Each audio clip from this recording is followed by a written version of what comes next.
In a quiet town where the wind whispered through hollow trees and time moved just a little slower, lived a man named David. He was an ordinary man, kind, hardworking, and deeply in love with his small family. His life wasn't extravagant, but it was full. His mother, Eleanor, lived just a few blocks away, and she'd often stop by to bring him her famous vegetable stew or help with the children when his wife, Alina, was working late at the hospital. Life was hard, yes, but it was good. Then came the first week. Eleanor hadn't been feeling well. She had a persistent cough that worsened overnight. David took her to the hospital where doctors found an aggressive pneumonia that had already spread too far. Within days, her organs began to fail. One night, while David held her frail hand in the sterile light of the ICU, her eyes met his, and she whispered, "Take care of them. Take care of the kids." Her last breath came so gently, David almost didn't notice she was gone. He stood there in stunned silence. His mother, the woman who raised him alone, the woman who taught him how to tie his shoes, who waited up for him no matter how late he came home, was gone. That week blurred into tears, sleepless nights, and funeral arrangements. His children, Lily and Jaden, asked when Grandma was coming back. David didn't have the heart to tell them she never would. He held them tighter than ever that night, whispering promises he wasn't sure he could keep. Then came the second week. On her way home from a late shift, Alina was struck by a drunk driver who ran a red light. The police knocked on David's door just after midnight. He thought maybe someone had made a mistake. He kept thinking, no, this isn't how it happens. This can't be real. But the look in the officer's eyes told him everything. He dropped to the floor. The sound that came from his chest didn't even feel human. In 2 weeks, the two pillars of his life, the two people who helped him carry the weight of the world, were ripped away without warning.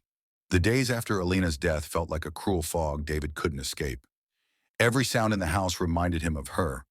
The way the kettle hissed in the morning, the creak of the stairs she used to avoid so she wouldn't wake the kids. Her coat still hung by the door.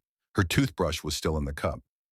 Lily, only 6, kept asking, "Is Mommy still working at the hospital?" And Jaden, barely 9, grew quieter with each passing day, as if grief was something he was trying to swallow whole. David tried. He truly tried.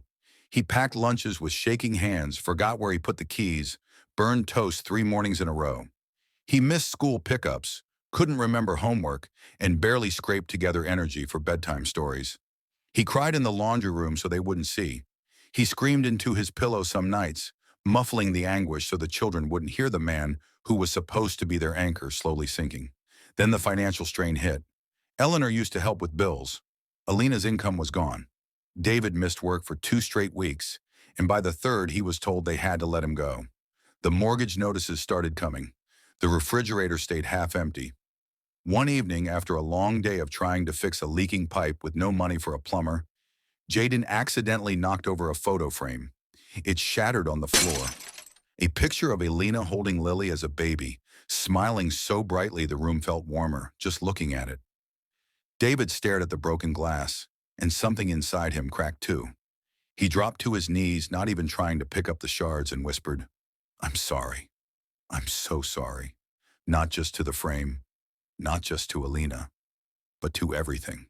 The dreams, the family dinners, the laughter, the late-night cuddles, all the things that once made life full." That night, Lily crawled into bed beside him, wrapping her tiny arms around his chest. "We're still here, Daddy," she said softly. And for the first time in weeks, David allowed himself to truly cry. Not just from pain, but from love. Because even when life breaks you, the smallest voices can still remind you there's something left worth fighting for.